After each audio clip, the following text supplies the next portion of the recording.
नमस्कार दोस्तों, जय हनुमान, जय माता लक्ष्मी, हर हर महादेव। दोस्तों, सबसे पहले अपनी पूरी सच्ची श्रद्धा से कमेंट में लिखे जय माता लक्ष्मी।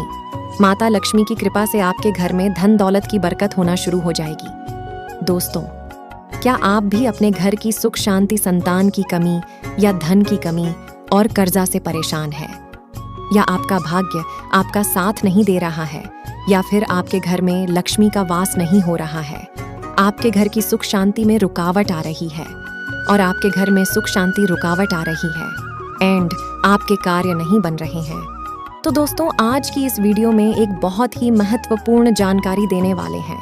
दोस्तों, जो भी महिलाएं रात में अपने पति के साथ सोती हैं, उन महिलाओं के लिए यह जानकारी बहुत ही जरूरी है। दोस्तों, जो महिलाएं अपने पति से नाराज रहती हैं या अपने पति के साथ नहीं सोती है, तो इस वीडियो को नजरअंदाज बिल्कुल भी मत कीजिएगा। इस वीडियो को आप लोग भी अंत तक जरूर देख लीजिए, क्योंकि यह महत्वपूर्ण वीडियो आप सभी के लिए बहुत ही ज्यादा महत्वपूर्ण है। इसलिए इस वीडियो को अंत तक देखें। तो अब चलिए वीडियो को शुरू करते हैं। उससे पहले है लक्ष्मी माता जी, जो भी आपके इस चैनल को सब्सक्राइब करें तो उसके घर में धन दौलत की कमी ना हो और उसका परिवार सदैव हंसते मुस्कुराते कुशल मंगल रहे। दर्शकों, किसी गांव में एक गरीब सेठ रहता था। जी हाँ, गरीब सेठ। लेकिन ये दोनों विरोधाभासी शब्द एक साथ कैसे? तो दोस्तों, ये सब भाग्य का खेल है। दोस्तों, जैसे कि हर इंसान के जीवन में कभी उतार कभी चढ़ाव आते हैं, तो बिल्कुल उसी तरह दयाराम सेठ भी किसी जमाने में बहुत अमीर हुआ करता था और वह खूब दान धर्म और पुण्य भी किया करता था। लेकिन समय पलटा और वह धीरे धीरे अपना धन खोता गया और आखिरकार धनी सेठ आज इस हालत में पहुंच गया कि लोग उसे गरीब सेठ के नाम से जानने लगे। लेकिन वह कहते हैं ना कि अच्छे कर्मों का फल देर सवेर ही सही, लेकिन मिलता जरूर है। ऐसा ही कुछ गरीब सेठ के साथ भी होने वाला था, क्योंकि जिस गांव में यह सेठ रहा करता था, वहां पर एक बार राजा के लोगों ने ऐलान किया कि जिसने भी अच्छे काम किए हैं, वह अपने अच्छे काम दिलवाकर राजा से उसके बदले जो भी उसका मन हो राजा से लेकर जाए। इस ऐलान को सेठ की पत्नी ने सुन लिया तो सेठ की पत्नी बहुत खुश हो गई, क्योंकि वह जानते थे कि अपने अच्छे दिनों में सेठ ने बहुत ही अनगिनत पुण्य के काम किए हैं। यह बात जब पत्नी ने सेठ को बताई तो सेठ भी खुश हो गया और बोला, अगर ऐसा है तो फिर हमें बहुत बड़ा इनाम मिलना चाहिए, क्योंकि हमारे अच्छे कामों की सूची बहुत बड़ी है। अगले दिन सेठ सुबह सुबह 4 रोटियां बांधकर राजा के महल की तरफ चल पड़ा। सेठ के घर से राजा का महल काफी दूर था, जिससे सफर भी लंबा था। आधे रास्ते में पहुंचने के बाद सेठ काफी थक गया। सेठ एक पैर की छांव के नीचे बैठकर आराम करने लगा और वहीं पर अपने साथ लाए रोटियां खाने की सोचने लगा। दोस्तों, सेठ खाने की सोच ही रहा था कि तभी वहां उसके सामने एक गाय और उसके 2 बछड़े आए। सेठ के हाथों में रोटियां देखकर गाय और उसके बछड़े उसके सामने ही आकर खड़े हो गए और उनके हाव भाव से सेठ ने समझ लिया कि वह भूखी है और सेठ से खाना मांग रही है।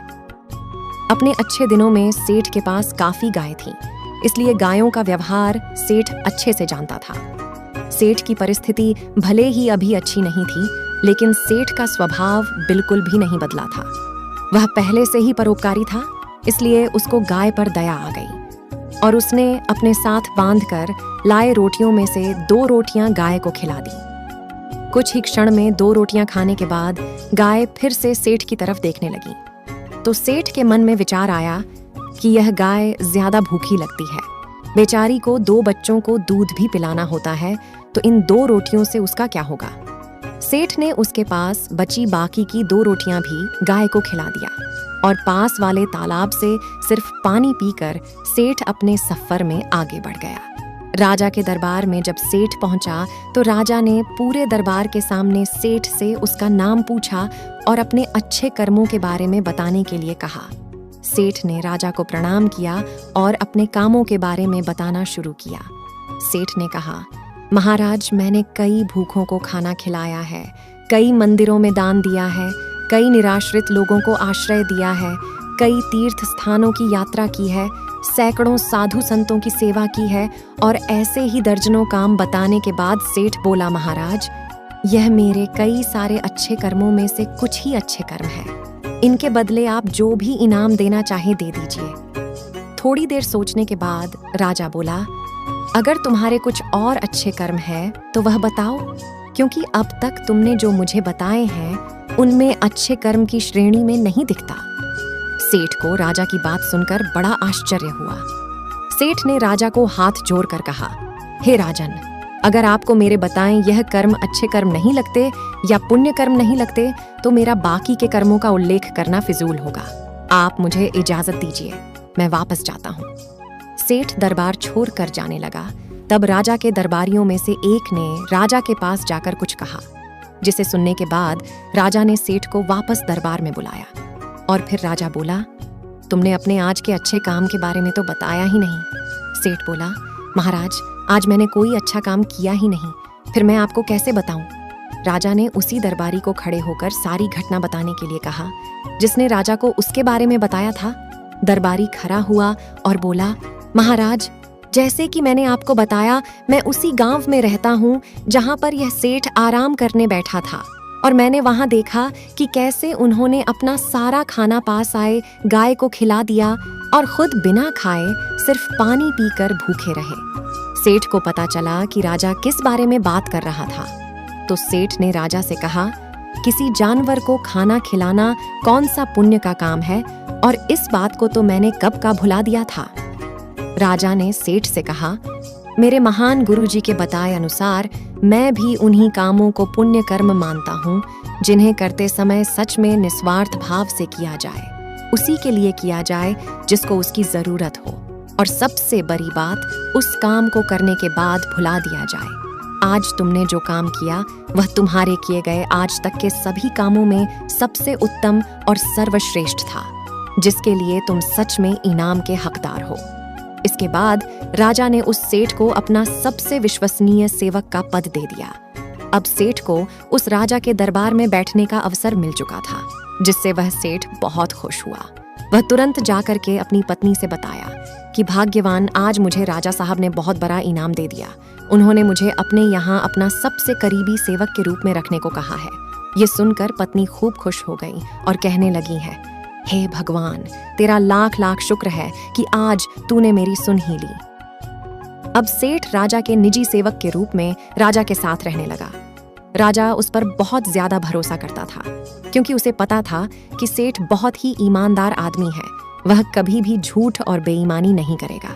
दरबार में जब भी कोई मुख्य कार्य होता तो वह कार्य राजा साहब उस सेठ को ही सौंपते, और राजा साहब का कार्य सेठ भी बड़ी ही ईमानदारी के साथ अपनी देख रेख में ही करवाता था। एक दिन राजा अपने महल में बैठा हुआ था और वहां पर उसका निजी सेवक सेठ भी उन्हीं के साथ बैठा हुआ था। तभी अचानक वहां पर एक सिपाही आता है और राजा से कहता है कि राजा साहब आपसे कोई साधु मिलना चाहता है। तब राजा ने आदेश दिया कि उसे सम्मानित पूर्वक हमारे पास ले आओ। सिपाही बाहर जाता है और साधु को अपने साथ सम्मान पूर्वक अंदर लेकर आता है। राजा उसे साधु को बहुत ही सम्मान पूर्वक अपने महल में रखता है और उसे भोजन पानी आदि करवाता है। इससे साधु राजा साहब से बहुत खुश हो जाते हैं।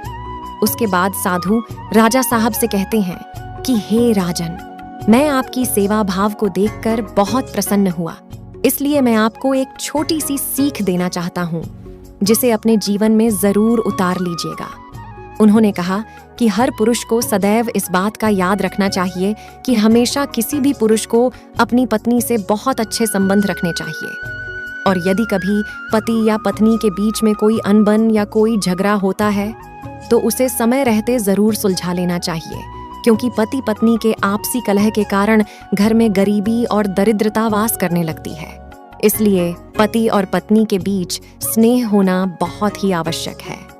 हर पुरुष को यह बात याद रखनी चाहिए कि कभी भी किसी भी पति को अपनी पत्नी से गुस्सा होकर दूर नहीं रहना चाहिए, क्योंकि इस प्रकार पत्नी के हृदय में बहुत बड़ा दुख पहुंचता है, और पत्नी घर की लक्ष्मी मानी जाती है।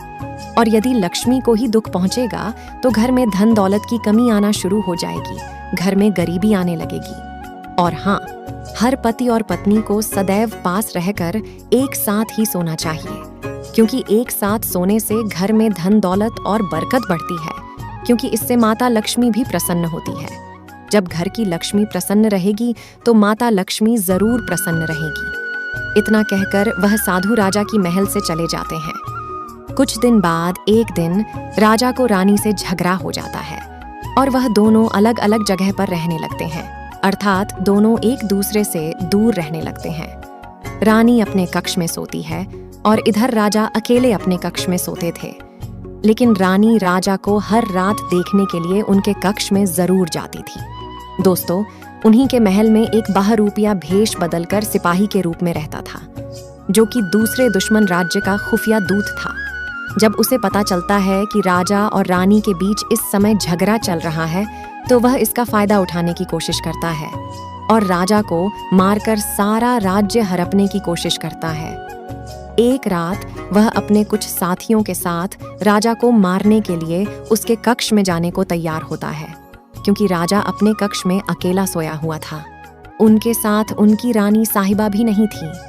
वह खुफिया दुश्मन दूत राजा साहब के कमरे में घुसा और तभी उधर से रानी राजा को रात में देखने के लिए उनके कमरे की ओर आ रही थी। जैसे ही उन्होंने देखा कि कोई उन्हें मारने के लिए उनके कमरे में जा रहा है, तभी रानी ने पीछे से कुछ सिपाहियों को भेजकर उसे पकड़वा लेती है। सुबह जब राजा को यह सब कारनामा पता चलता है, तब वह रानी का लाख लाख धन्यवाद देता है और उसे उस साधु की बात याद आती है कि उसने कहा था कि सदैव पति पत्नी को आपस में मिलजुल कर एक साथ रहना चाहिए, क्योंकि इससे घर में धन दौलत की बरकत होती है और सभी का भाग्य अच्छा बना रहता है। यदि सही वक्त पर रानी उसको अगर ना पकड़ पाती तो शायद मेरा धन दौलत और प्राण सब कुछ दूर हो जाता। सच ही कहा जाता है कि घर की महिला स्वयं लक्ष्मी होती है और लक्ष्मी को हमेशा खुश रखना चाहिए।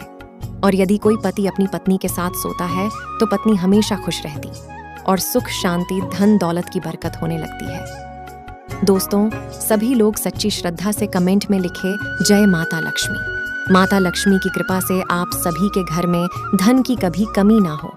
दोस्तों, ऐसी ही और इंटरेस्टिंग वीडियो देखने के लिए इस चैनल को अभी सब्सक्राइब करें और वीडियो को भी लाइक जरूर करें।